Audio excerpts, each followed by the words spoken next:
Nous avons le grand plaisir d'accueillir là, en début d'après-midi, Emmanuel Gade, qui nous fait l'honneur d'être là. Il est danseur, il est chorégraphe, il a fondé sa compagnie en 2004 et parmi ses premières pièces, il y a notamment Le Voyage d'hiver et Le Sac du printemps qui ont reçu un Bessie Award.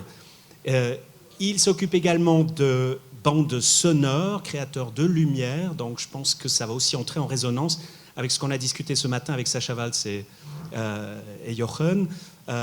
Donc ça nous permettra, je pense, de voir toute l'étendue de la création chorégraphique contemporaine.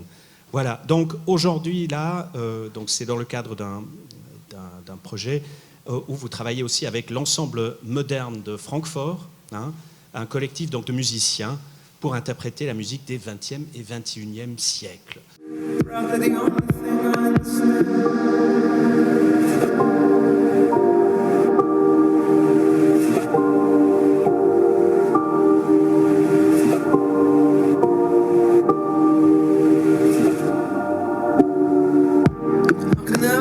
The vanished thirst, I can never lie. I realized that one a while ago. Wouldn't even blame the family curse, wouldn't even try. I wasn't made a friend or foe. And certain days, the worst of them, for what it's worth, I feel at home. Probably the only thing I understand. Probably the only thing I understand. Probably the only thing I understand. And the truth that we can grab sometimes. And the truth that we can grab sometimes. And the truth that we can grab sometimes is enough for me. And the truth that we can grab sometimes. And the truth that we can grab sometimes.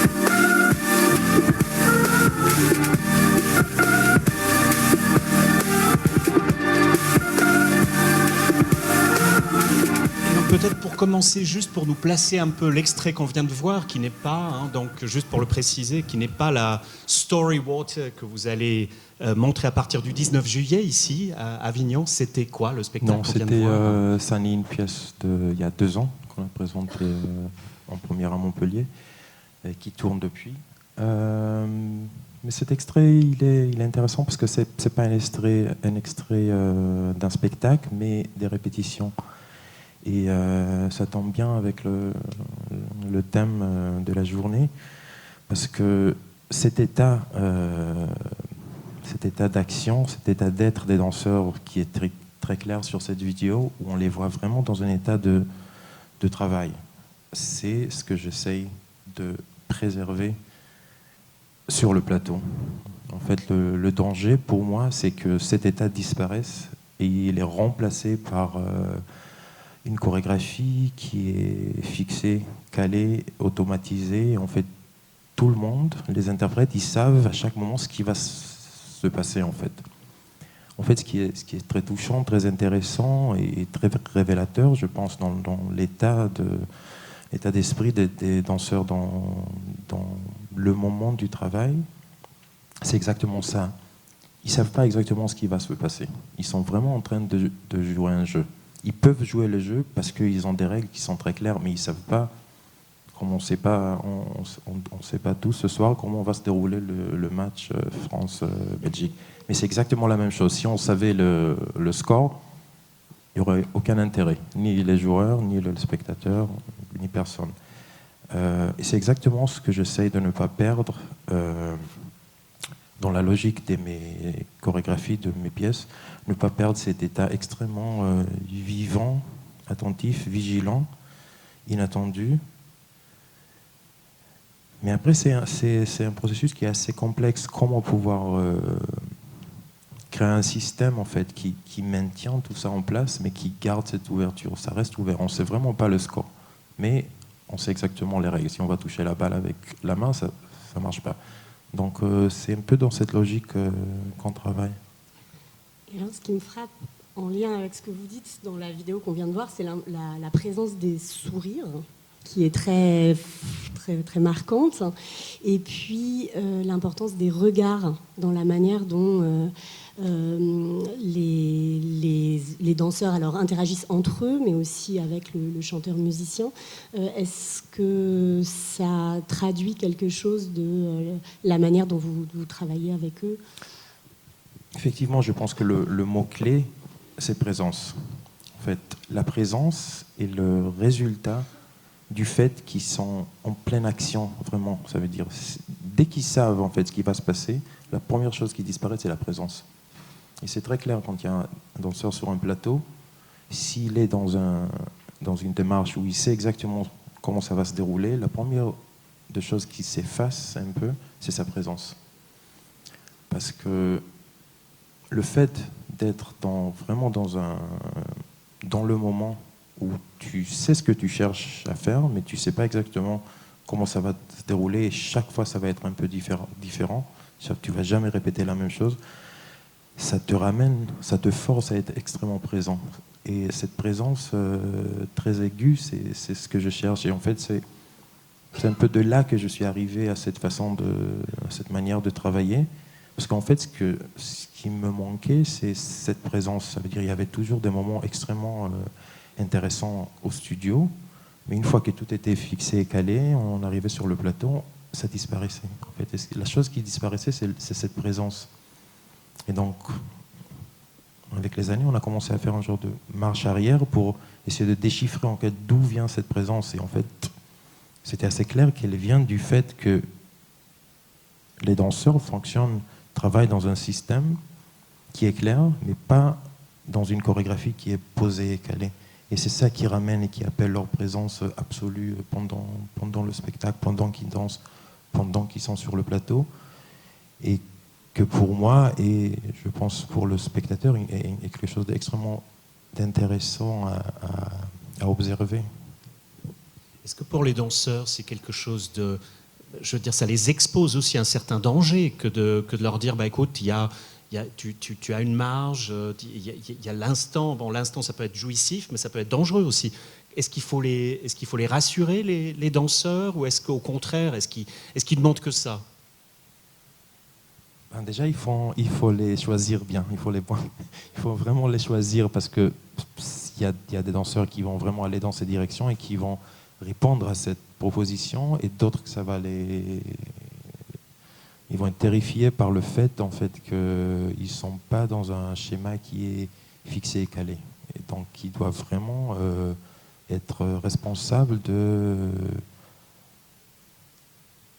Il y a tout un aspect de chorégraphie en temps réel en fait, qui est laissé à eux, parce qu'une fois qu'ils sont sur le plateau, moi je ne suis pas là-bas, et c'est pas nécessairement ce qui s'est passé hier, avant-hier, ou il y a 3 mois dans le studio. Et donc ça demande une capacité de se jeter à l'eau d'une manière qui est assez spécifique. C'est une chose qui se travaille, c'est comme un muscle. Ça veut dire ça, c'est une chose qui au premier rencontre peut être assez déstabilisante, mais c'est vraiment une chose qui se travaille, et au fur et à mesure du travail, des répétitions, ils deviennent plus à l'aise, et ils commencent en fait, à voir le potentiel, à déchiffrer le potentiel de ce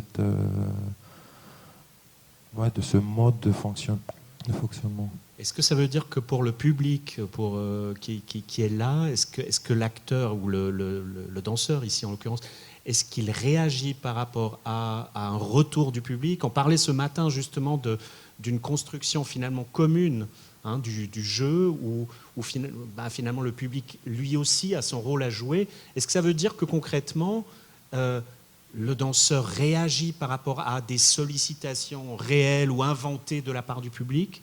Comment est-ce qu'il faut s'imaginer ça? Je pense que oui, mais d'une manière assez complexe et subtil. Parce que c'est pas que le public va réagir et dire ah non, ça me plaît pas, peut-être vous allez refaire l'autre partie. C'est pas une intervention active, mais cette masse qui est le public réagit. Et du plateau, c'est aussi une question d'expérience, ça se sent s'ils sont en dialogue ou non, s'ils sont avec nous ou s'ils ont lâché. Et donc cette capacité de sentir la présence du public influence les décisions qu'ils vont prendre pendant le spectacle, absolument. On peut peut-être envoyer la deuxième. J'avais juste peut-être une autre petite question par rapport, et là aussi en lien, alors on a discuté beaucoup ce matin la question des gestes comme moyen de communication et la manière dont finalement la forme artistique peut travailler, la manière dont le geste émerge, comment est-ce qu'on se met à communiquer. Et ce qui me frappe dans cet extrait que vous nous avez montré, comme dans d'autres pièces de votre travail, c'est la manière dont on trouve à la fois des gestes du quotidien, des formes d'expression immédiate des émotions. Il y a à la fois des formes un peu fantomatiques, que j'appelle fantomatiques parce que je les vois passer, des conventions chorégraphiques qui sont reprises, réappropriées par les danseurs, et puis des gestes bizarres, étranges, qui surgissent au milieu de tout ça. Et je me demandais un petit peu là aussi comment vous travaillez en termes de quelle invitation vous donniez à vos danseurs. Est-ce qu'il s'agit de trouver une forme d'impulsion intime pour produire, inventer un nouvel ensemble de gestes qui soit une combinaison de tout cela. Est-ce que vous leur indiquez quelle forme de mouvement ou de déplacement dans l'espace faire? J'ai une réponse qui est peut-être un peu radicale, mais le geste, c'est la dernière chose qui est importante. C'est pas important du tout. On peut chorégraphier tout. Le point focal n'est pas le geste. Le point focal, où la chorégraphie émerge vraiment, où le sens émerge, et ça reflète sur les gestes après, c'est la façon où c'est mis ensemble. En fait, ce qui nous intéresse dans le travail, c'est comment et pourquoi les gestes vont se rassembler. Et du fait de cette démarche, c'est pas moi qui crée le matériel chorégraphique, c'est vraiment les danseurs par rapport à des consignes ou par rapport à une démarche qui change chaque fois et qui se développe. Mais chacun construit son propre matériel. Mais le travail vraiment est focalisé sur la structuration ou la logique de ce système qui va mettre ces gestes ensemble. Et tous ces gestes peuvent être remplacés par d'autres gestes. C'est pas ça ce qui tient la chorégraphie, ou c'est pas ça le sens. Mais c'est vraiment la recherche, c'est comment faire que ces 10 danseurs, ces 20 danseurs, ces 3 danseurs fonctionnent dans un champ de conversation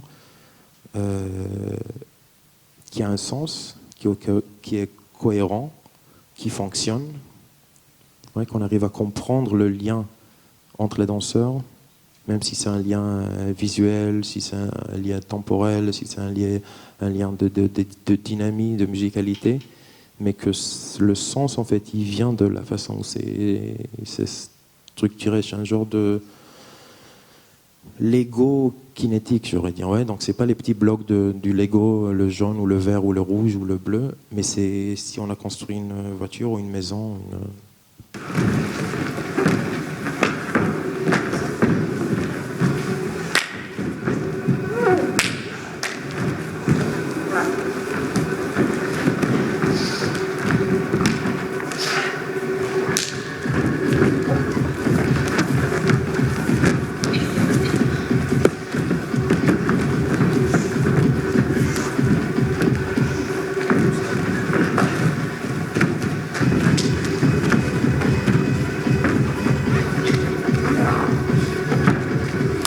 fait, cette séquence qui a l'air extrêmement précise, elle change chaque soir, chaque fois qu'il joue la pièce. Ça change parce qu'en fait, il suffit qu'un danseur prenne une décision qui est un peu différente. Il va changer le rythme, il va changer l'espace, l'emplacement sur le plateau, etc. Et ça entraîne énormément de changements immédiats des autres danseurs parce qu'en fait, ils connaissent les règles. Et donc, en fait, ça donne beaucoup de liberté, encore une fois, de jouer à un jeu.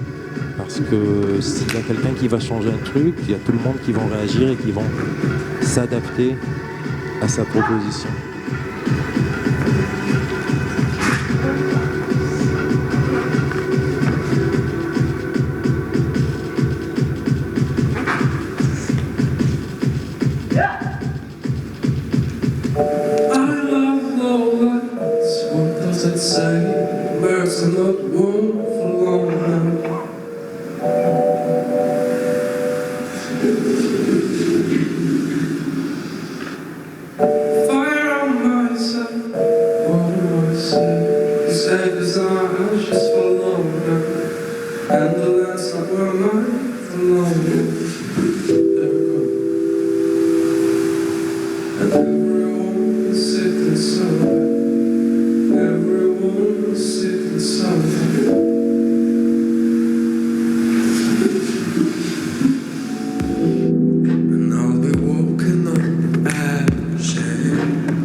Donc voilà, je suis très contente de reprendre la session de cet après-midi en vous présentant Édouard Gentaz, qui est professeur de psychologie à Genève, qui est aussi président de la section de psychologie au CNRS et qui est un des psychologues français, je pense, les plus complets, dans le sens où il a étudié aussi bien les bébés, que les enfants, que les adolescents, que les adultes, ce qui est assez exceptionnel. Et il s'intéresse aussi à des processus très variés. C'est un spécialiste de la lecture et notamment de l'influence de l'introduction des nouvelles technologies sur la lecture. Il s'intéresse aussi au processus de lecture chez des enfants issus de milieux défavorisés et notamment l'importance des indices morphologiques. Et enfin, il s'intéresse beaucoup aux émotions, à la reconnaissance des émotions, aussi bien chez le bébé que chez l'enfant, que chez l'adolescent et l'adulte. Donc voilà, et donc Édouard est tout à fait convaincu de l'importance du jeu dans le développement cognitif et émotionnel de l'enfant. Et je pense que c'est ce dont il va nous parler aujourd'hui. Exactement. Alors, merci Mireille, merci Catherine pour l'invitation et bonjour à vous. Donc moi j'ai 15 minutes pour vous raconter un peu deux choses. D'abord, comment l'enfant se développe et quelles sont les grandes conceptions actuellement qu'on a dans la psychologie du développement. Ça va mieux comme ça, peut-être, voilà. Et du coup, vous donner un peu une toute petite illustration des enjeux qui sont donnés actuellement par les chercheurs à travers le monde. Et puis, ça, c'est un premier versant. Et le deuxième versant, ça sera le versant apprentissage des règles de société et les rôles bénéfiques des jeux. Et enfin, comment les adultes interviennent quand les enfants jouent. Alors, voilà mes 15... Ah oui, j'ai pas lancé mon PowerPoint. Bon, mes 15 minutes. J'ai mon carton jaune, c'est ça, sinon. Alors, au début, je vais juste vous raconter un petit panorama de ce qui se dit actuellement sur l'origine et le développement des compétences précoces, puisque ça a beaucoup changé depuis 30-40 ans. Après, je vais vous raconter, en fait, 3 façons que les enfants, dès le plus jeune âge, apprennent des règles de toutes sortes. Enfin, je vous raconterai un peu tout ce qu'on sait sur les effets bénéfiques du jeu, à la fois sur le développement social, cognitif, émotionnel. Et enfin, en quoi... comment l'adulte intervient, quels sont ses modes d'intervention et les effets que ça a sur le développement justement de ses compétences. Et enfin, pour faire un lien avec ce qui a été fait ce matin, je vous montrerai un petit extrait d'un documentaire qu'on a fait sur dans les jeux, le rôle de la coopération versus compétition sur le sens moral. Alors, depuis 40 ans, vraiment, il y a un changement majeur chez les psychologues du développement, c'est-à-dire qu'on n'est plus du tout dans l'idée que l'enfant naît avec une page vierge qui ne sait rien, tous les cerveaux sont identiques, et puis c'est par imprégnation de sa culture qu'il va développer tout un tas de compétences. On n'est plus du tout dans l'idée du bébé qui naît, qui n'a aucune compétence, qui fait que dormir ou manger. Vraiment, maintenant, on est passé d'un bébé réflexe passif à un bébé compétent, avec tout un tas de compétences qui sont montrées par les psychologues à travers le monde. Alors je vous montrerai, c'est illustré à travers tout un tas de bouquins qui sortent, déjà par les titres, vous verrez. On n'est plus du tout non plus du côté tout est génétique, nativiste, tout est précablé. Maintenant, on est vraiment dans la conception interactionniste, c'est-à-dire que le bébé naît avec tout un tas, alors le bébé à terme ou prématuré, naît avec tout un tas de compétences qui vont se moduler et se développer en interaction avec son environnement, avec même une spécialisation progressive, comme avec les phonèmes dans notre langue, où les bébés, on sait, à la naissance, peuvent discriminer tous les phonèmes de toutes les langues du monde entier, et puis par apprentissage et par exposition, ils vont être capables de discriminer simplement les phonèmes plus tard, au bout de quelques mois, de leur propre langue. Donc il y a vraiment une conception interactionniste, c'est-à-dire on sait maintenant à la naissance qu'il y a tout un tas de compétences, mais ça ne veut pas dire que c'est parce que c'est à la naissance que c'est figé, que ça ne bouge plus. Ça va se développer, ça va se moduler et ça va tout un peu se spécialiser au fur et à mesure du développement. Alors juste pour illustrer, vous voyez, dans les années 90, 89, on disait naître humain, c'était vraiment la révolution, le côté nativiste, où là, les gens étaient en train de redécouvrir la recherche, toutes les compétences précoces qui avaient été un peu ignorées par les grands chercheurs de la psychologie du développement, comme Piaget ou autres, où là, on montre que déjà les bébés, ils avaient un point de vue totalement nativiste, un peu opposé au point de vue un peu plus interactionniste, sensorimoteur avec Rollet Géculier. Mais là, vous voyez, les bébés, ils étaient considérés comme des bébés déjà qui observent le monde, qui ont une conception du monde. Après, progressivement, les collègues, ça c'est des traductions d'ouvrages, on a montré que les bébés avaient des intuitions sur des connaissances scientifiques du monde, sur les quantités, les lois de la physique, les lois de tout un tas de lois logiques. Et puis maintenant, on en est maintenant au bébé philosophe, c'est-à-dire le bébé qui a un avis, qui a déjà des prédispositions sur comment il conçoit le monde, qu'est-ce qu'il trouve de bien ou pas bien. Alors j'ai fait une toute petite sélection d'une expérience qui est parue dans une grande revue Nature, qui fait souvent la une, qui est souvent parfois pas reproduite. Et là, c'est une expérience qui a été reproduite plein de fois. Donc c'est assez fiable, visiblement. Et donc ça, c'est des collègues qui ont mis en place toute une série de marionnettes. Alors vous verrez, les psychologues du développement, il faut inventer tout un tas de dispositifs ingénieux pour attirer le bébé. Donc là, vous voyez, il y a un petit triangle avec des yeux qui veut monter une colline. Et puis, il est confronté à 2 personnages dans la scène. Il y en a une donc, qui veut l'aider, le helper, et puis un autre personnage qui veut le gêner. Et puis, on veut savoir si le bébé va avoir une préférence pour plutôt une attitude qui aide que plutôt une attitude qui n'aide pas. Alors c'est très astucieux, les psychologues, là, Ameline et Karenine, ont monté ça. Et en fait, ils montrent qu'à partir de 10 mois, les bébés, si on observe leur temps de regard, ils préfèrent regarder les helpers que les gêneurs. C'est-à-dire qu'ils font déjà une différence entre des comportements sociaux d'aide par rapport à des comportements sociaux de non-aide. Et c'est vraiment des facteurs sociaux, puisque si vous supprimez les yeux des petites figurines, eh bien, la préférence diminue. Donc ça veut dire que pour le bébé, il n'y a pas plus de différence sur la petite figurine qui aide à monter la colline ou la petite figurine qui empêche. Et donc, les collègues ont dit, vous voyez, On sait que notre préférence pour le bien ou le mal, alors après la presse a titré beaucoup là-dessus, il y a déjà des noyaux déjà de connaissances qui seraient présents, et puis notre éducation, notre culture s'appuierait sur ces noyaux de connaissances pour développer tout un tas de conceptions qu'on a sur la conception sociale du monde.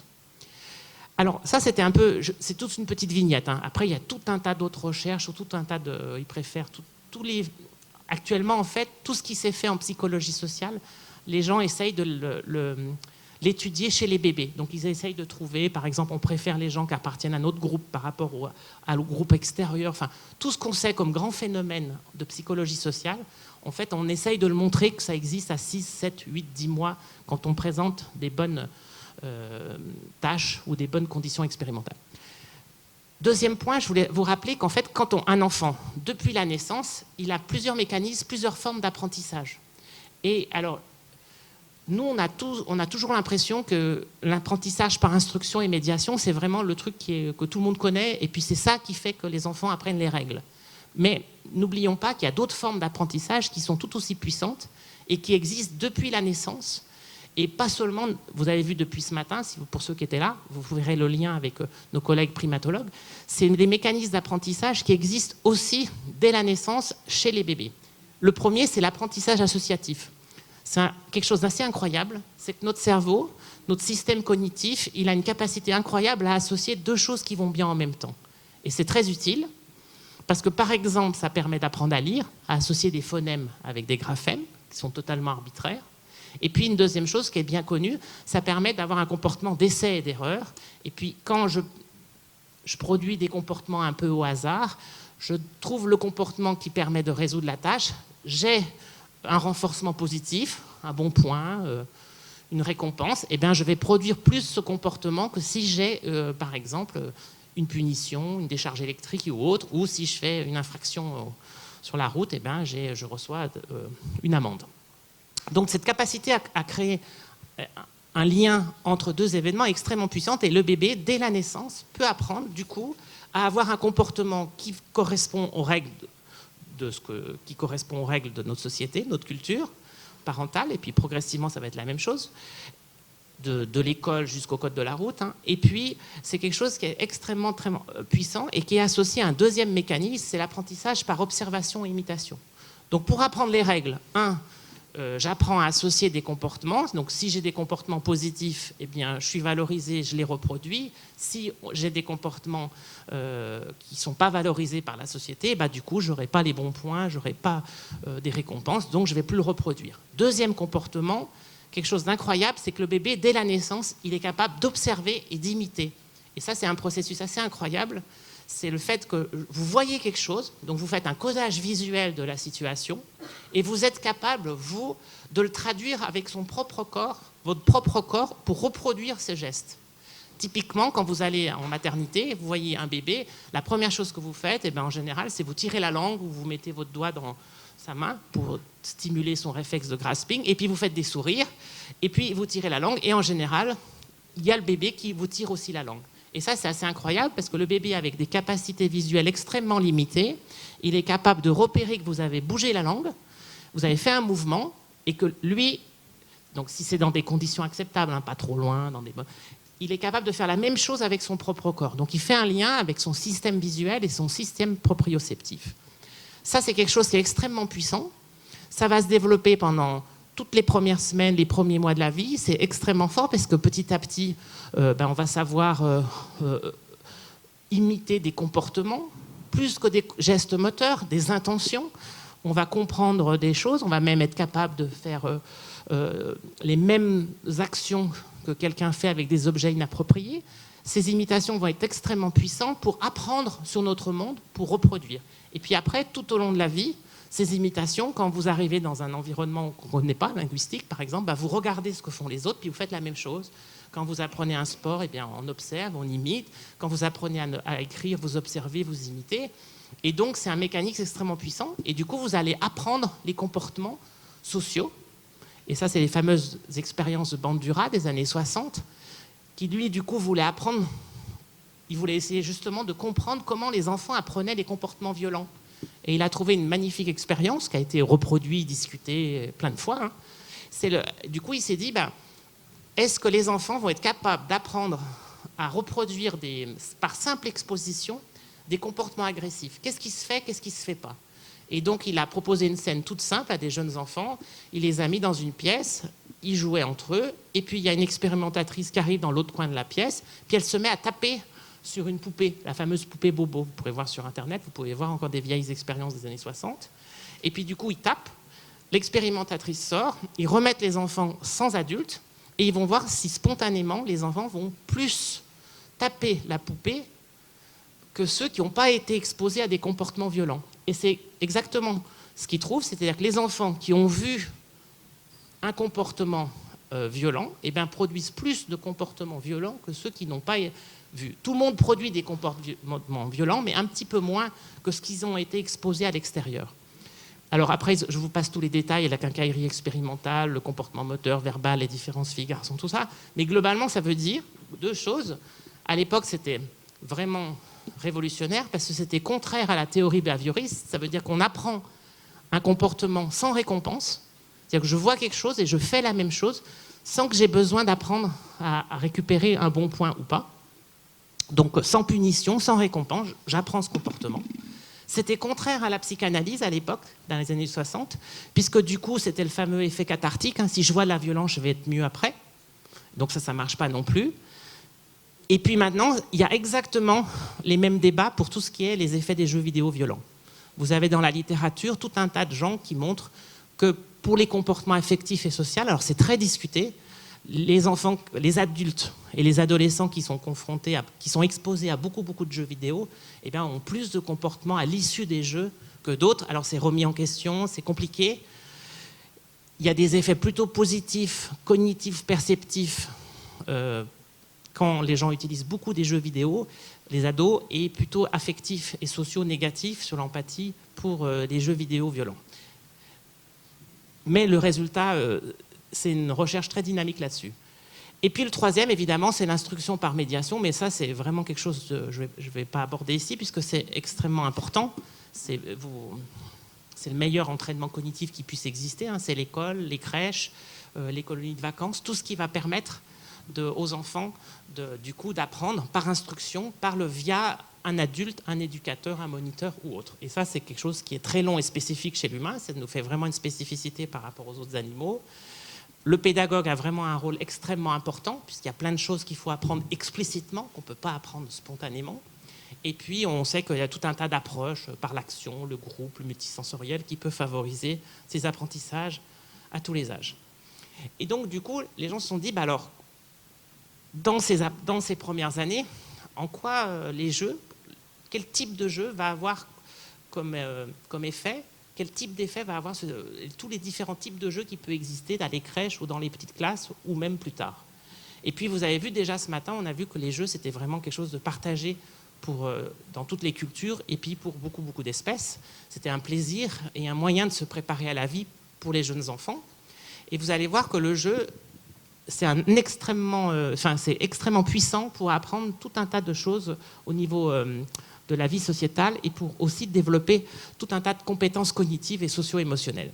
Mais pour que ça marche, il faut que le jeu pratiqué, le niveau de difficulté du jeu corresponde à ce qu'on appelle la zone proximale de développement, c'est-à-dire pas trop facile, parce que du coup c'est plus très intéressant, il n'y a plus de défis, mais pas trop difficile. Vous voyez, il faut que ça fasse un compromis pour que ça fasse un défi, mais que ça ne soit pas inaccessible, mais que ça ne soit pas non plus trop facile.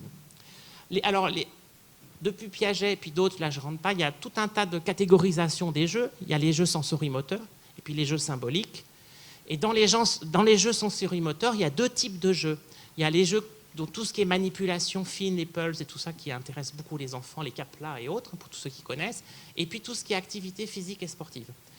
Et puis au début, les gens pensaient que globalement, est-ce que ce type de jeu, les manipulations fines, c'est quelque chose qui va favoriser les comportements solitaires.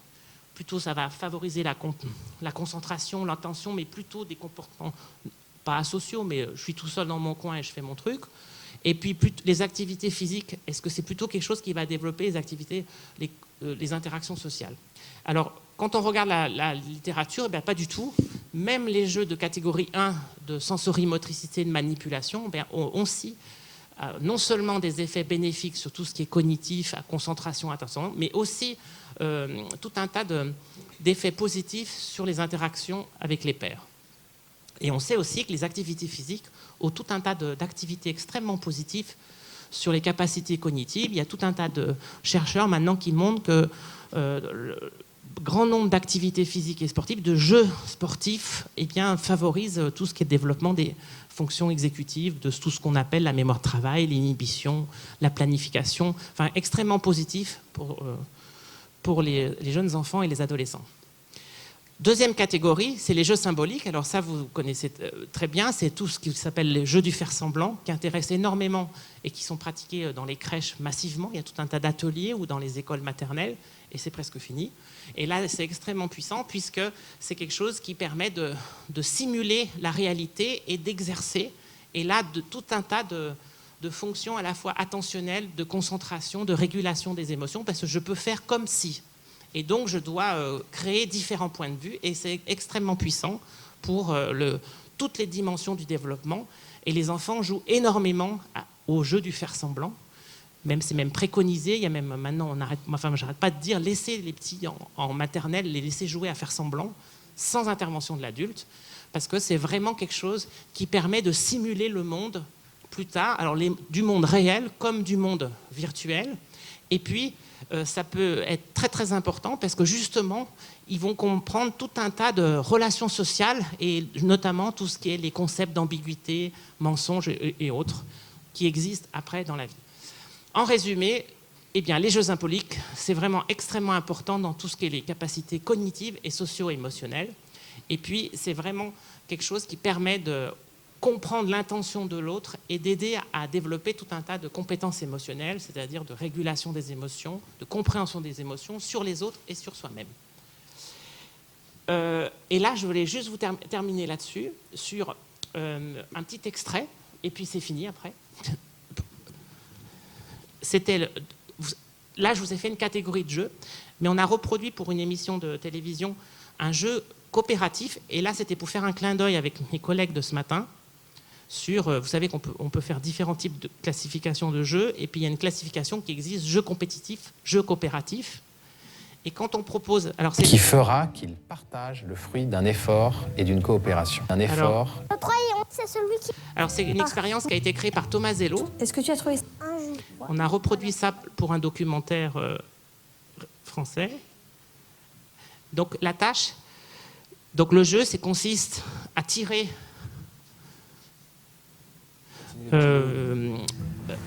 la barre, et donc du coup les enfants doivent amener cette barre, et pour tirer cette barre ils doivent coordonner leurs efforts réciproquement pour que du coup la force produite sur l'image, sur le fil pardon, soit équivalente de part et d'autre. Donc s'il y en a un qui tire tout d'un côté et puis pas l'autre, et ben ça bloque la barre. Et à la fin, Gabriel, il avait un bonbon et moi j'en avais 5. Ce qui est assez génial, c'est que quand on met en coopération, qui c'est qui va se faire avoir. De fait, il y en a un qui sait qu'il va gagner moins que l'autre. Voilà. Et alors, je suis très à la bourre, mais ce qu'il faut se dire, c'est que là, quand les enfants bossent ensemble, enfin font le jeu ensemble de coopération, c'est-à-dire qu'ils produisent la même tâche, et qu'à la fin, ici, ils ont une récompense qui est inégale,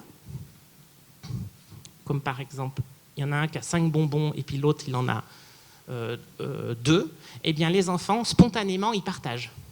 Et c'est une spécificité humaine. Si je fais un jeu de compétition, chacun fait sa barre, ça n'agit pas. Dès que je les mets en coopération, donc le jeu où tous les deux doivent agir et tirer sur la barre, à la fin, ils obtiennent la récompense inégale. Hop, spontanément, sur tous les enfants qu'on a testés, puis c'est Thomas Zello qui a trouvé ça, et c'est une spécificité humaine, il y a un partage de la récompense. Donc, si vous voulez en savoir plus, donc je trouve ça très joli. Donc, si vous voulez, et puis après, il y a 4 attitudes que je ne développerai pas parce que je n'ai pas le temps, mais du coup, si vous voulez en savoir plus, on a fait 2 ouvrages sur la vie secrète des enfants et la main, le cerveau et le toucher. Merci beaucoup, Édouard.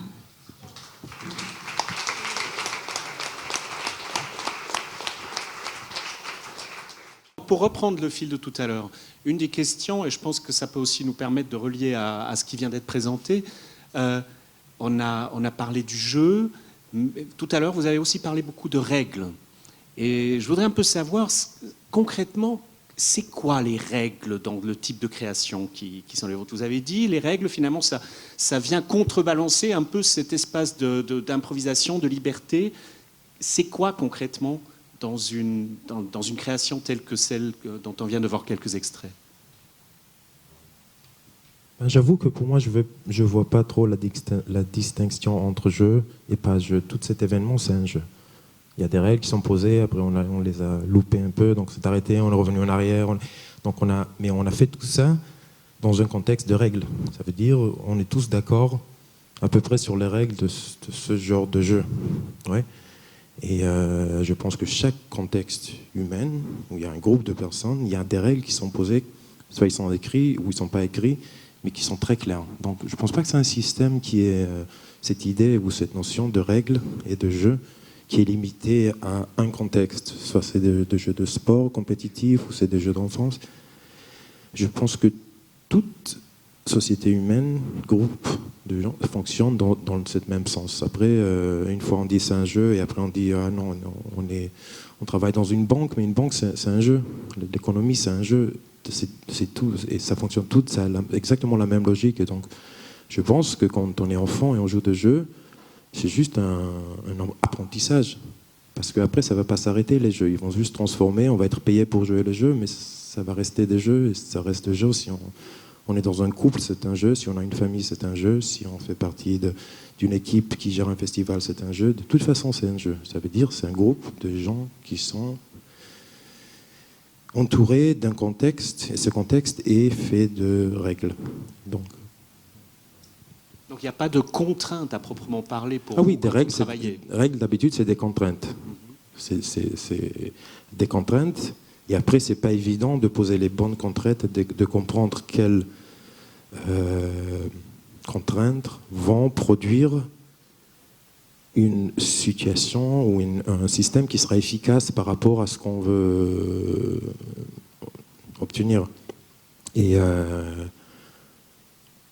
pour moi, en fait, le travail chorégraphique, c'est ça, c'est de trouver l'équilibre en posant ces règles, de trouver les règles qui fonctionnent ensemble, qu'il n'y en a pas trop, qu'il n'y en a pas peut-être pas assez, trouver un équilibre des règles qui fonctionnent ensemble, en fait, qui font que par rapport à ce qu'on veut faire dans ce cas, une chorégraphie, il y a un système qui est efficace par rapport à un autre. Mais donc c'est juste un jeu de poser des règles. Et alors, est-ce que du point de vue pour faire un grand écart un peu audacieux, du point de vue de la psychologie cognitive, vous verriez quelque chose, vous verriez une proximité possible entre les mécanismes d'apprentissage que vous décrivez et ce qu'on peut percevoir dans ce que nous raconte Emmanuel Gade du processus d'apprentissage par le performeur, par l'acteur, le danseur, la grosse différence, par exemple, répétition avec variation.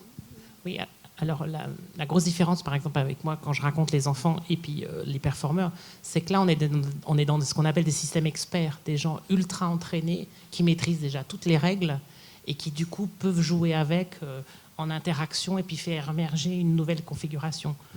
Là, avec les jeunes enfants, eux, ils ne sont pas encore dans cette maîtrise de règles. Donc, il n'y aura pas une émergence qui sera de même nature parce que d'abord, il faut que... C'est tous des super danseurs. Donc, du coup, est-ce que, par exemple, il y aurait les mêmes... Évidemment, le processus d'émergence ne serait pas le même si c'était qu'avec des Absolument novices. le même. C'est tout pareil? Absolument le même. Le résultat va être différent, mais c'est absolument le Mais du coup, le la résultat même chose. sera différent. Mais je ne sais pas si vous avez vu des enfants qui jouent un jeu qui joue beaucoup de temps, même Ouais. s'ils ont 3 ans, ils le jouent. Un adulte, il ne pourra jamais avoir la même maîtrise. C'est juste une question de pratique. Mais tu peux avoir 3 ans ou 30 ans. Si tu as pratiqué une chose, tu ne vas pas être plus expert en 30 ans que dans 3 ans. Tu vois des enfants jouer des jeux 3-4 ans ou des jeux de vidéo. Tu ne peux jamais fonctionner dans leur capacité de... Mais par exemple, là, sur la configuration ou ils sont très observateurs des autres, ils déclenchent leur mouvement une fois qu'il y en a un qui fait le mouvement, tout ça. Tout ça, ça demande une maîtrise attentionnelle, de contrôle du corps qui est énorme, qu'on n'aura pas sur des 5-6 ans. Enfin, du coup, tout va être plus vague. Ça va être différent. Ça c'est sûr. Mais du coup, c'est parce que tous ces gens-là ont une maîtrise totale que du coup, il y a cette interaction qui fait que nous, on a un résultat qu'on trouve beau. Après, on trouvera ça beau s'il y a nos enfants qui dansent. Mais objectivement, ce sera pas forcément... ce sera sympa, mais pas très beau forcément. Donc oui, après, évidemment, mais... Ouais. Oh, c'est un grand écart. Hein. J'avais annoncé la couleur. Totalement assumé. Peut-être s'il y a des questions dans le public pour notre dernier intervenant ou pour Emmanuel Gatt. Françoise, François, je vois pas. Oui, alors j'ai 2 questions, je vais aller vite, une pour chacun. La première, c'est pour vous, c'est à propos des jeux vidéo pour aller vite. Je sais qu'il y a débat, j'ai suivi le débat. Je voudrais savoir si ce que je sais, selon votre expertise, est faux ou juste. On m'a dit, des ludologues, puisque je travaille avec des ludologues, m'ont expliqué que toutes les expériences, tous les rendus d'expériences faites avec des enfants sont fausses parce qu'on n'a pas le droit d'expérimenter les jeux vidéo sur des enfants. C'est donc toujours des sujets plus âgés, qu'ensuite les effets, la violence est mesurée par le fait qu'on met des enfants avec des jeux de civilisation, des jeux de combat, et on leur met des marshmallows, et puis ceux qui sont avec des jeux de combat mangent plus de marshmallows que ceux qui sont devant des jeux de civilisation, et ces effets disparaissent au bout de plusieurs minutes. Il n'y a pas d'effets à long terme qui sont constatés. Je veux savoir si cet état des expériences est totalement dépassé. Là, vraiment, je demande votre expertise. Il y a un vrai débat qui date depuis la télévision. Au début, c'était l'implémentation des télévisions, le nombre de chaînes sur le développement physique, hein, l'obésité, le QI et tout ça. Donc là, ça date... Il y a 2000 à 3000 recherches et des milliers de recherches qui sont... Et c'est un enjeu de santé publique. Hein. L'American Pédiatrie sort des recommandations chaque année parce que c'est un vrai problème. Hein. Donc déjà... Après, vous avez raison, on a un vrai souci, c'est qu'en fait, toutes nos recherches, en France maintenant ça commence aussi, il y a des comités d'éthique, on ne peut pas faire n'importe quoi comme recherche. Et c'est comme si vous vouliez montrer que le tabac n'est pas bon chez les enfants de 10 ans. Est-ce que c'est possible ? Impossible. Vous n'allez pas dire, je prends un groupe d'enfants de 10 ans, je demande à des parents de dire, est-ce que vous êtes d'accord pour qu'ils fument 10 clopes par jour ? Donc les jeux vidéo, c'est pas possible. Par exemple, les jeux qui sont les plus joués, Call of Duty, tout ça, en fait, en vrai, si vous allez voir des vendeurs, les fabricants, ils sont très forts, ils ont mis déconseillé aux moins de 16 ans ou 18 ans ou interdit. Du coup, ils sont tranquilles. Mais en fait, en vrai, ceux qui jouent, c'est les 12-13 ans, regardez. Donc, du coup, en fait, c'est impossible de montrer que chez les 12-13 ans, les pratiquants, donc, en général, les parents, ils se font avoir. Hein. Au début, ils ont Minecraft, mode construction, pour ceux qui se sont fait avoir. Puis maintenant, ils sont en mode combat. Les enfants, vous n'avez pas vu, mais ils ont déjà acheté le réseau, puis ils sont en mode combat, avant de passer après au truc de Call of Duty, ou des choses comme ça, ou GTA, où il y avait même une fille qui se faisait violer dans la vidéo, hein, d'accord ? Donc, était autorisée. Mais en fait, les vendeurs, ils disent, on n'a pas le droit. Mais en fait, vous ne pouvez pas, parce que vous ne pouvez pas tester ça. Donc, en fait, les résultats sont issus de jeunes adultes, souvent des étudiants de première année, deuxième année qui sont à l'université. Et c'est déclaratif, c'est-à-dire qu'ils font beaucoup... c'est très dur, vous voyez, à dire je vais prendre des gens puis je les enferme 10 heures par jour. Parce que les gens, ils jouent la nuit, en fait, beaucoup, hein, les jeunes ados. Donc, ils jouent beaucoup la nuit. Et donc, c'est surtout déclaratif. Et après, alors, quand on les fait venir jouer en laboratoire, du coup, ils testent, par exemple, après, les comportements altruistes. Alors, les comportements altruistes, comment on fait ? On dit aux gens, par exemple, j'accueille un ado qui a joué, je dis rien, et puis je fais semblant de tomber des trucs. Et puis, je vois s'il m'aide à ouvrir la porte. Et donc, on dit, est-ce qu'il spontanément fait des comportements altruistes ou des choses comme ça ? Et alors, les ados qui jouent beaucoup ont moins de comportements altruistes que ceux qui jouent moins. Voilà. Mais c'est sur des tests. Vous voyez un peu la difficulté qu'il y a à étudier cette affaire. Voilà. Mais il y a des gens qui pensent que les jeux sérieux, intensifs, peuvent être positifs. Parce que, par ailleurs, les jeux vidéo cognitifs peuvent être extrêmement importants pour toutes les remédiations de tout un tas de 10. Nous, on les utilise dans les remédiations de certaines troubles des apprentissages, de concentration. Ça peut être très très utile, c'est les serious games comme ils disent entre guillemets. Donc c'est toujours pareil, hein, on a inventé une chose, ça dépend comment on va l'utiliser. Très très très vite, pour Emmanuel Gatt, c'est le jeu des regards. Est-ce que cela est en partie improvisé? Est-ce qu'il y a une pensée de la communauté derrière accompagnant ce jeu très inégal des regards? Ce ne sont pas seulement des regards pour se décider à agir, il y a par moments des regards intenses entre les danseurs. Est-ce chorégraphié? Est-ce une part justement de liberté? Non, elles ne sont pas chorégraphiées, elles sont extrêmement pragmatiques. C'est vraiment des regards qui servent à gérer la tâche qu'ils ont. Ça veut dire qu'ils doivent se regarder parce que la chorégraphie n'est pas fixée. Et donc, le moindre changement de notre danseur, ça va entraîner toute une réaction autour. Ils sont interconnectés d'une manière qui doivent avoir une perception extrêmement claire de tout ce qui se passe. Donc il y a un regard vraiment qui sert à ce qu'ils sont en train de faire. Donc ce n'est pas des regards théâtraux. Le résultat est théâtral. Parce que les gens qui se regardent, c'est théâtral. Mais c'est vraiment... c'est très pragmatique. Ça sert à ce qu'ils sont en train de faire. Ouais. C'est leur outil de travail pour prendre les bonnes décisions au bon moment par rapport à ce qui est en train de se passer. Vous parlez d'improvisation à l'intérieur, de zones d'improvisation à l'intérieur de règles. Est-ce que vous pourriez nous donner très simplement un exemple très concret de ces règles, de ces consignes que vous donnez aux danseurs en prenant une des pièces, par exemple? Je ne comprends pas très bien ce que c'est les règles. C'est de quel type? C'est un type de mouvement, un type d'organisation dans l'espace? Quelles sont les consignes un exemple de consignes que vous donnez aux danseurs? C'est pas très compliqué. La danse ou la chorégraphie, c'est le mouvement par rapport au temps et à l'espace. Donc c'est toujours... La plupart du temps, c'est des règles qui sont liées à l'espace, à la gestion de l'espace et à la gestion du temps. Ouais. Donc, il peut y avoir une règle où un danseur est demandé de fixer sa distance par rapport à un danseur et une autre distance par rapport à l'autre. Et en fait, il doit maintenir cette distance, mais ces deux danseurs, ils font la même chose par rapport à d'autres danseurs. Donc, ça va changer constamment. Mais en fait, ils sont tous liés par rapport à cette question de distance. Ça veut dire comment ils sont positionnés dans l'espace par rapport aux autres, dans un espace qui est en train de changer tout le temps, dans une configuration qui est en train de changer tout le temps, et les mêmes choses par rapport au temps. Ouais, et après, c'est des couches et des couches qui se rajoutent de ce genre de règles. Ça se complique et ça se complique. Mais finalement, ça revient vraiment aux questions aux aspects de base de la chorégraphie. C'est du mouvement par rapport au temps et par rapport à l'espace. Quand on voit how do you say a flock of birds? A flock of birds. Ouais, les oiseaux qui volent ensemble, ça s'appelle?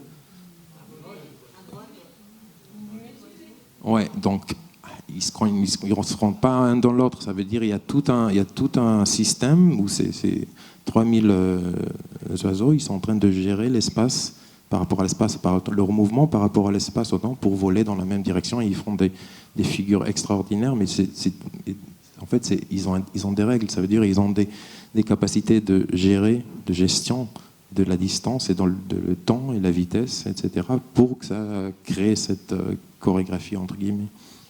Et par rapport à ça, justement, est-ce que le fait de jouer dans la cour d'honneur et la possibilité d'une vision surplombante en hauteur du public change quelque chose dans la manière dont vous concevez ce rapport à l'espace? Parce que c'était aussi frappant dans les 2 premières vidéos que vous avez montrées, où on était à ras des danseurs pendant la répétition, et ensuite on avait ces visions comme ça, panoramiques de la scène, qui étaient rendues possibles par la vidéo, et qui, évidemment, au Palais des Papes, sera rendues possibles par la configuration. Mais c'est sûr que quand il y a un point de vision d'AO, la spatialisation devient beaucoup plus claire, parce que en fait, on peut voir en 3-dimensionnel. Quand on est à plat, ça devient 2-dimensionnel. C'est un peu plus compliqué de voir comment cette structure kinétique est construite. On a une vision plus claire quand il y a un angle. Et c'est sûr que le plateau, le gradin de la cour permet aussi une vision très... Voilà, donc je vous présente Véronique Dazen, une collègue de l'Université de Fribourg, j'enseigne aussi, qui est archéologue, historienne de l'art, et qui, notamment, je crois ici, se recommande par son grand travail sur Locus Ludi, donc un projet du Conseil européen de la recherche portant sur l'histoire de l'apprentissage et des jeux dans l'Antiquité. Donc on est évidemment très content de t'avoir ici avec nous. Tu vas nous parler de la cité grecque en jeu. À toi, Véronique. Très bien, merci beaucoup de cette invitation. Merci aux rencontres donc, Recherche et Création, en particulier à Catherine Courtet, de me donner l'occasion de vous offrir un petit aperçu des recherches en cours dans le cadre donc, de ce projet IRC sur la culture ludique en tant que facteur de transmission et de construction d'une société à tous les niveaux, que ce soit politique, genré ou religieux. Et on va partir d'une scène très célèbre que vous connaissez certainement tous, figurée donc sur un vase grec, une amphoratique de l'époque archaïque, du milieu du VIe siècle avant Jésus-Christ, qui montre deux guerriers assis face à face, lance à la main. Et le contexte dans lequel probablement vous avez déjà vu cette image, c'est comme illustration, c'est généralement comme ça qu'on l'utilise, illustration d'un épisode un peu improbable de la guerre de Troie où Achille et Ajax auraient oublié la guerre parce qu'ils sont sous l'emprise du jeu. Avec un gros problème qui a lancé un débat non résolu, mais je pense vous en proposer une solution, c'est qu'on n'a pas de texte. Aucun texte ne parle de cet épisode, et pour cause. À mon avis, cette scène n'a pas besoin d'un récit. Elle se situe au-delà de la narration. Elle concentre, et elle va nous montrer de manière exemplaire, elle nous concentre en une seule image ce que la culture ludique peut nous dire sur les normes et les valeurs d'une société. Donc, sous cette forme d'un jeu, on a une image de la société grecque, de la cité grecque. Alors, pour le comprendre, premier élément qu'il faut savoir, ce n'est pas une image unique. On oublie toujours. Il y en a environ plus de 160 qu'on connaît, entre 540 et 480 avant Jésus-Christ. Donc, ça fait partie d'un savoir partagé. Tout le monde connaît cette image et tout le monde s'y retrouve. Mais qu'est-ce qu'on y retrouve ? Notre amphore, bien sûr, ce qu'elle a de particulier, c'est que c'est la plus ancienne de la série et qu'elle porte une signature, celle d'Exéchias, le peintre Exéchias, qui a fait d'autres œuvres tout à fait remarquables. Et on pense qu'on a affaire ici au prototype. Alors, comment est-ce qu'on peut dire que cette image nous parle de cité grecque ? Je vais repartir des éléments qui la composent, très réduits, puisque c'est une scène très dépouillée, comme toujours, dans l'iconographie grecque. Vous voyez deux hommes, et ça revient de manière régulière, d'ordinaire barbus, ce n'est pas les petits jeunes, les ados qui jouent toute la nuit, c'est deux hommes dans la force de l'âge, et c'est important. Ils sont toujours en armes, donc c'est des guerriers, ils portent une cuirasse, des knémites. Ils tiennent même d'ailleurs toujours une ou deux lances, donc ce n'est pas vraiment la détente. Et derrière eux, c'est ce que j'ai encadré, vous avez même leur équipement placé derrière eux, et François Lissarag en a souvent parlé, de cet armement qui dédouble la figure des joueurs, des panoplies qui participent à leur manière à la compétition. Et ici, on voit à droite la face de la Gorgone, un satyre à gauche qui semble se regarder en se défiant d'un bouclier à l'autre.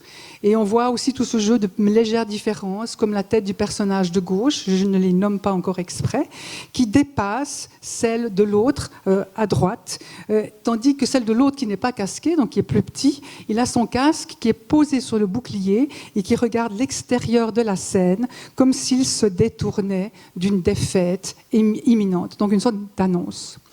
Où est-ce qu'il joue ? Eh bien, quelques indices le signalent. Ça semble être l'extérieur. Il n'y a pas de tente, il n'y a pas de maison. C'est un arbre, généralement un palmier.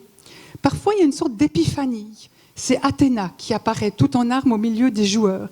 Et c'est assez étonnant parce que toujours elle gesticule, ici on la voit, levant son bras, en regardant des joueurs. Alors elle est soit derrière le plateau de jeu, soit devant, mais peut-être que vous le remarquez déjà, personne ne la regarde. Elle les regarde, eux ne la regardent pas.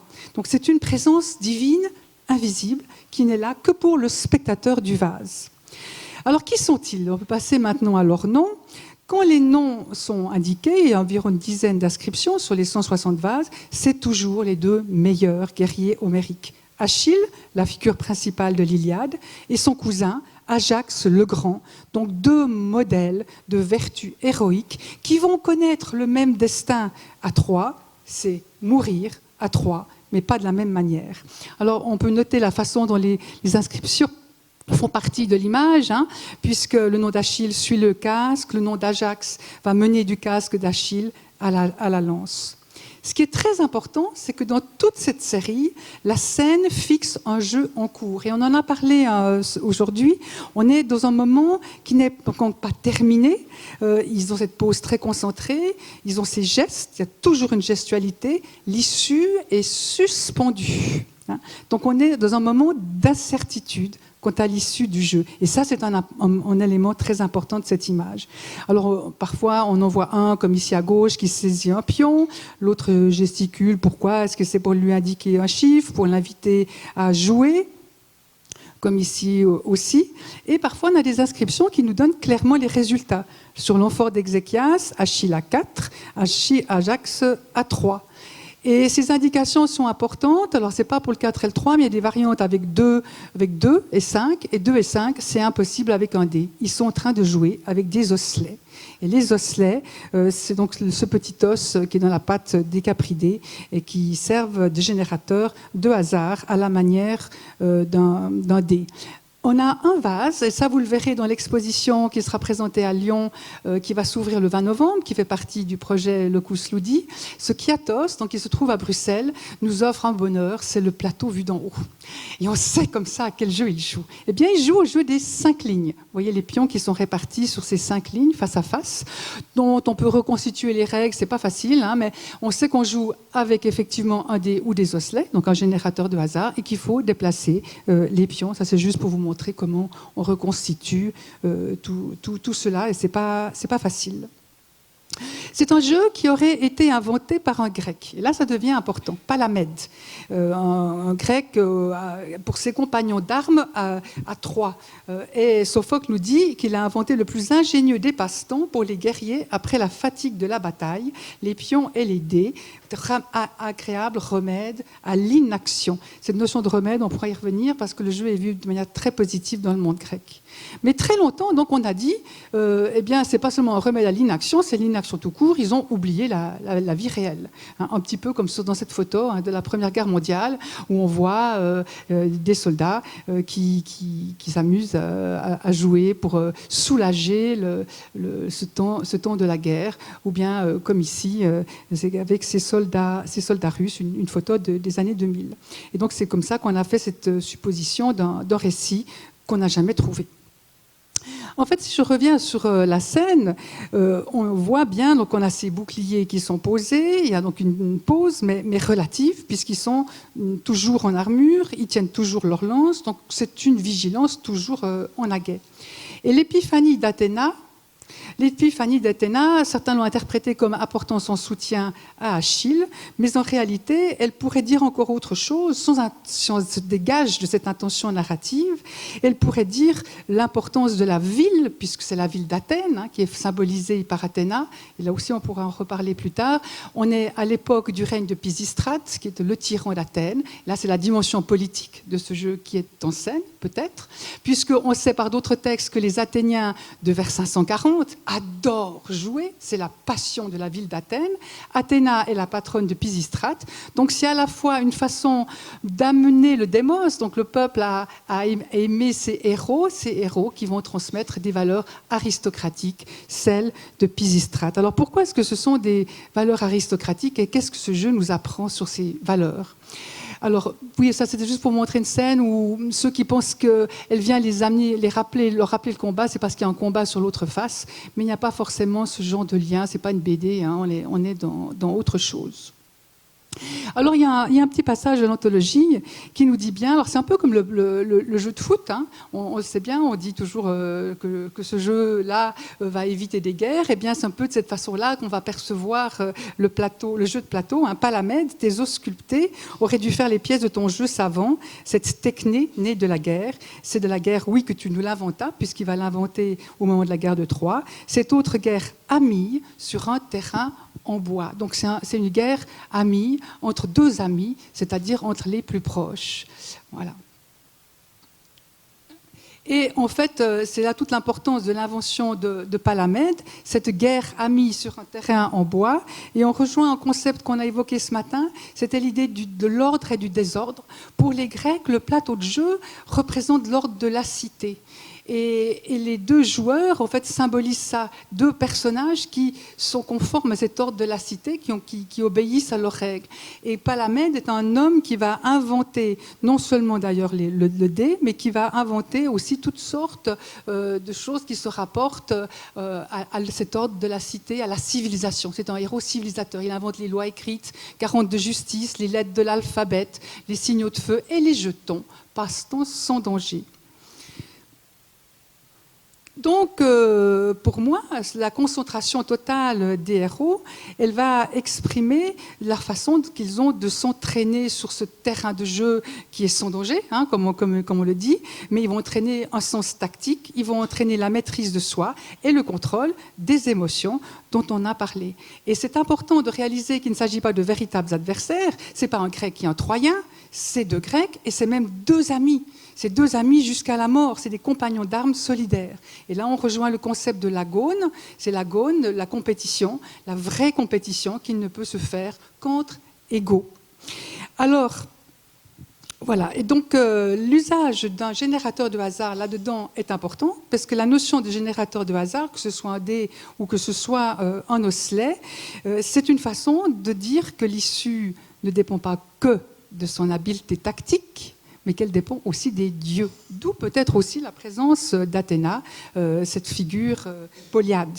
Et le texte que je vous ai mis ici, c'est celui de Pausanias qui nous dit que Palamède va dédier son invention, c'est-à-dire les dés, dans le temple de la fortune de Tuké.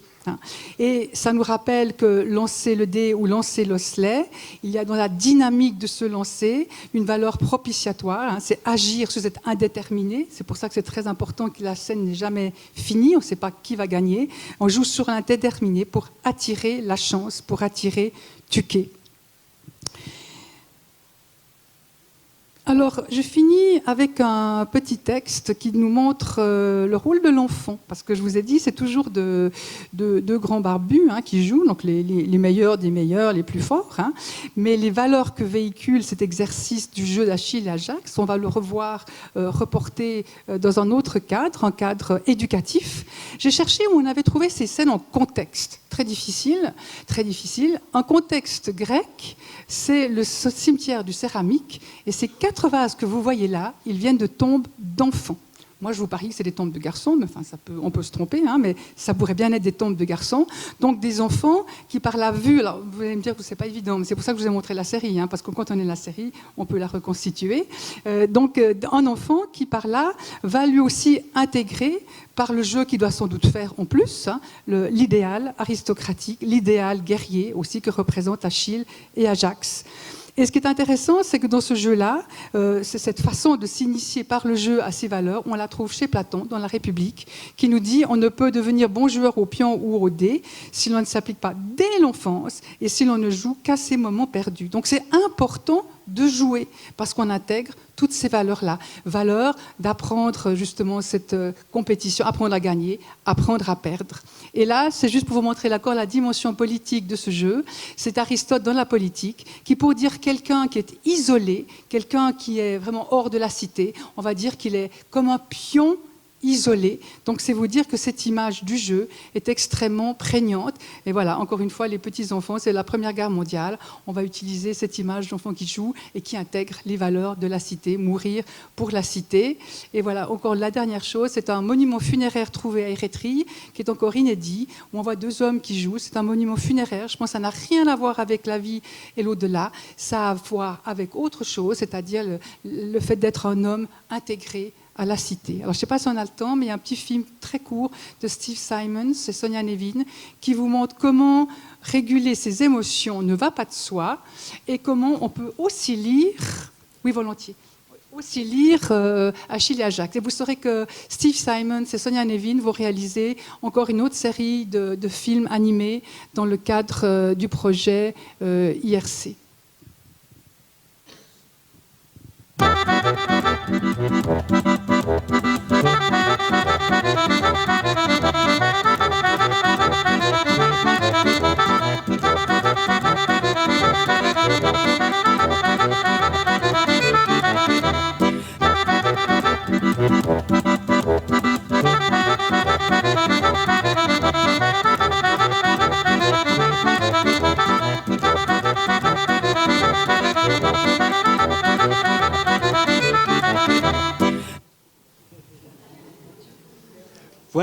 Merci beaucoup, merci Véronique. Oui, c'est une question sur le rapport entre les contraintes, les règles et le jeu. Ça, au fond, ça peut s'arrêter, ça peut s'adresser aux deux orateurs, puisque il m'a semblé que dans le jeu où il y avait une règle à tirer également de chaque côté, c'était la contrainte qui était importante. Ça ne marche pas si on ne fait pas marcher la règle ensemble. Et ce n'est pas la règle qui est en cause. Une règle, ça serait par exemple dire qu'on est payé également quand on a coopéré. Et au fond, les joueurs trouvent la règle alors qu'ils ont réussi à satisfaire les contraintes. Alors là, dans le cas de... on ne sait pas trop exactement quelle était la règle du jeu, si j'ai bien compris, hein. Mais la contrainte, c'est qu'effectivement, c'est indéterminé quand même. Il y a de l'indéterminé, il y a du hasard. Et le fait qu'on admette de coopérer et d'accepter la décision du hasard, ça, c'est une règle. Mais le fait de jouer ensemble, c'est de la coordination, c'est des contraintes de coordination. C'est deux choses différentes qui entrent en jeu toutes les deux. Juste un mot pour dire que dans le cas du jeu que je vous ai présenté, ce qui est sûr, c'est qu'il y a toujours la contrainte de base, c'est qu'il y a toujours un gagnant et un perdant. Et c'est ça l'entraînement qu'il faut acquérir, c'est savoir perdre, savoir ne pas perdre contenance parce qu'on est en mauvaise position, et c'est tout l'entraînement que procure ce type de jeu, notamment. Voilà, question ici. Oui, j'aurais voulu savoir pourquoi ces deux personnages ne sont pas plutôt Achille et Hector, plutôt qu'Achille et Ajax. Peut-être qu'il existe des vases avec Achille, puisque ce sont les deux héros antagonistes un peu de l'Iliade. L'un qui se bat seulement pour sa propre destinée, qui est Achille, et Hector se bat pour le bien commun, enfin le bien commun de Troie à l'époque, pour défendre la... Et l'autre partie de ma question, c'était pour savoir si vous faites un lien entre l'émergence du jeu sur plateau, sur ces amphores, et la création des Jeux Olympiques, qui était également un moment où la guerre s'arrêtait, où les gens jouaient voilà. Enfin, vous avez compris. Très bien. Alors la question pourquoi pas Achille et Hector, c'est ça qui m'a intriguée, c'est comme ça que je suis partie dans l'exploration du sens de cette image, et ça ne peut pas l'être justement, parce qu'on est dans un exercice. On est dans un exercice sur un plateau de bois, comme le dit un des textes. Hein. C'est un exercice à blanc sur un plateau. Et un vrai exercice, c'est entre pairs, c'est-à-dire entre égaux.